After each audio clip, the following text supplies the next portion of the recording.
How you doing? Brian King, UK Flying TV. We're over at the Fitter Training Centre in Loughborough. Just the final preparations for Carpet Fitter of the Year 2019 semi-finals.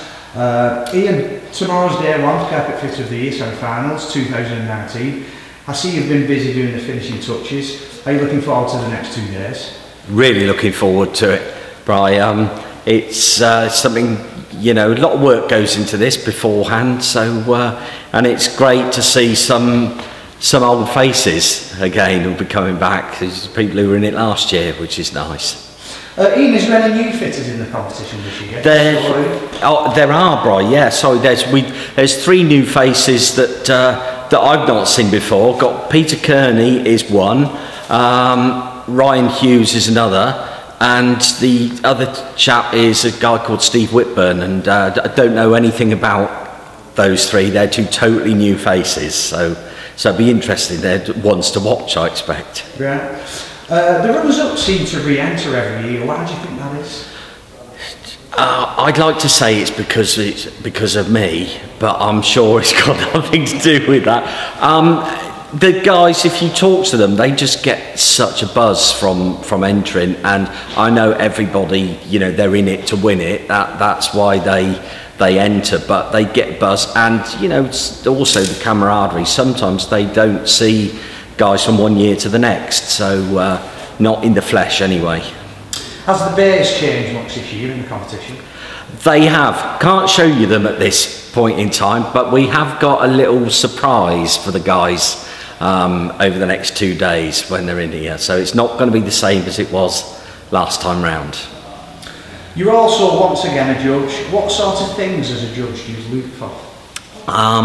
Well, without giving too much away, we're looking at quality, the quality of installation, basically that it's done by the book.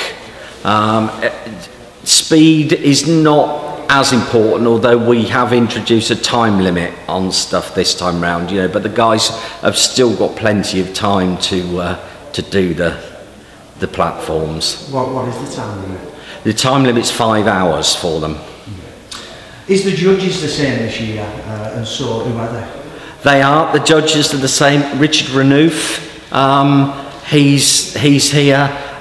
Jeff Hardy, who, you know, Jeff has said that it's probably going to be his last year because he was supposed to have retired a while ago, but we keep dragging him back because he's, you know, we call him Hawkeye Hardy because he just doesn't miss a thing, and guys who've been in the competition before will vouch for him. There's nothing gets past Jeff, and you know, he's been in the trade a long time. There's nothing he doesn't know. He was my judge when I used to go in for the competition years ago. Do you know who you're replacing him with?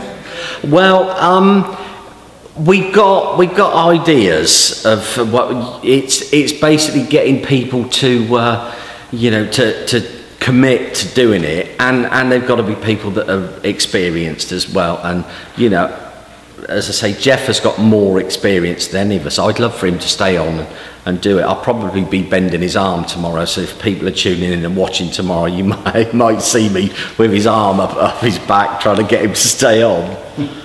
Is the final going to be the same as last year? No, the final's going to be different. We try and come up with something totally different every year.